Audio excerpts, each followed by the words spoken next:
feels to ever have enough time to play at all. You know everybody wants to walk in someone else's shoes. Everyone's forgotten who they are. Such a crime to waste his time away. Such a low down, goddamn dirty thing. There's a man that I know who works his fingers to the bone. Never gets to spend any time at home at all. He's working, slaving all day, watching his life skedaddle away. Another life. Hello, welcome again to Otter Creek in Rio Grande. As you can see, I've got some masking tape on the wall and I'm going to start practicing a backdrop. Now the reason I say practice is because this area here is going to be just above the staging yard. So the staging yard actually sits 3/4 of an inch lower than where the tape is right now, or actually higher, excuse me. So the painted area will go 3/4 inches below where the top of the staging yard sits. So this will never really be seen unless you happen to be operating the staging yard. So I'm viewing it as a wonderful opportunity to first and foremost practice painting a backdrop, and also it's a much needed break from all of the electronics that I've been doing for the last, goodness, but for sure probably like the last 10 videos have all been about wiring and stuff like that, and I'm ready to do something creative. Now the last couple 3 nights I've been doing some research. And before I start to do anything, I always try and do as much planning ahead so that I'm not going into something blind. And I'll start by saying, if you haven't ever watched Darryl Huffman's video on painting a backdrop, I would not be offended at all if you stopped my video and went and watched his if you happen to be here because you're looking into painting a backdrop for yourself. I've watched Darryl's video more times than I can count. I think I actually own it on DVD, if that tells you how long that I've been watching that video. So Darryl Huffman is definitely someone you should check out. There's a gentleman by the name of Chris Lyon or Lyons, I can't remember exactly. And then another person I think is worthy of note is Lex Parker. And if you're not familiar with his, I believe it's a O narrow gauge railroad, his backdrop painting is very remarkable, and he actually has a PDF instructional guide to doing it. But I'm gonna go ahead and go with like a 6-inch horizon line, which should give me a good balance of foreground scenery and sky and mountains popping up into the sky as I go out.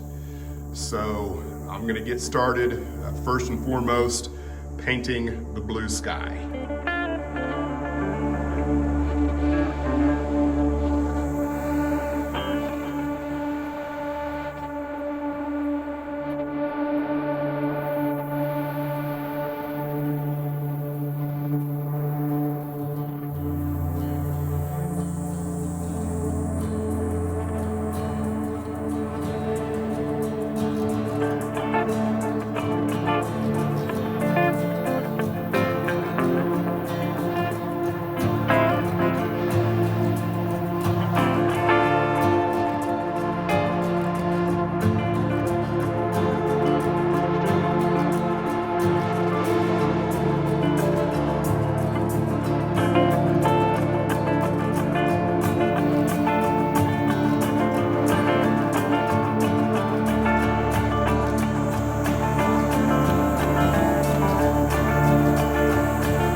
Okay, just a little in progress thoughts right here of what I've got going on.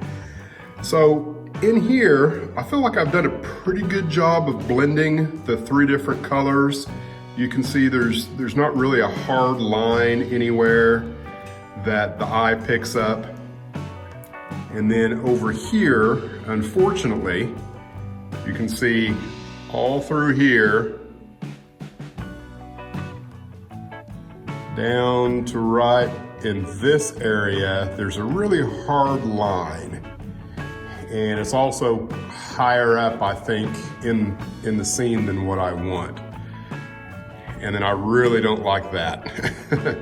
So I think what I'm gonna do, I'm gonna go back in with the sky blue color and just kind of go through here and see if I can't blend it down a little bit into this light blue color and see if I can't get a better gradual fading of the paint.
well, what do you think of the cloud? Now, one lone cloud in all of the backdrop here is gonna look pretty silly, and I'm not 100% sure if I'm gonna keep it. You know, I got bored while I was waiting for some of the other layers to dry, so I thought, well, why don't I just try a cloud. I've never painted one before. That legit is my first attempt at actually creating a cloud. I don't know whether it's good or not. It's not terrible, I suppose. But one happy little cloud here in the middle of a lot of sky. So I'm finished up, I think, with everything that's the backdrop. And so here are my thoughts. For some reason, I like this end better. It just seems to blend a little bit better. The lines here are just a little bit hard and harsh, but I don't think it's gonna matter too much. My thought is, I started on this end every time. So every time I changed a color, I did not rinse out my brush completely. So there was always the previous color in the next color as I started painting. And I think that helped blend everything a little bit better. And then adversely, when you get down to this end, you know, by the time you're down here, every bit of color that would have been in your brush is gone. And I paid a little closer attention to that anomaly down at this end.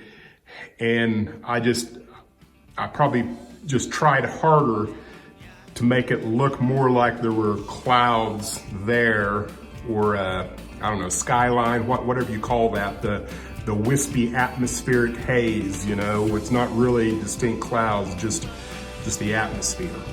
It's for sure time to go drink an adult beverage and start looking at some other things that I might want to paint, and come back and give it another shot on another day.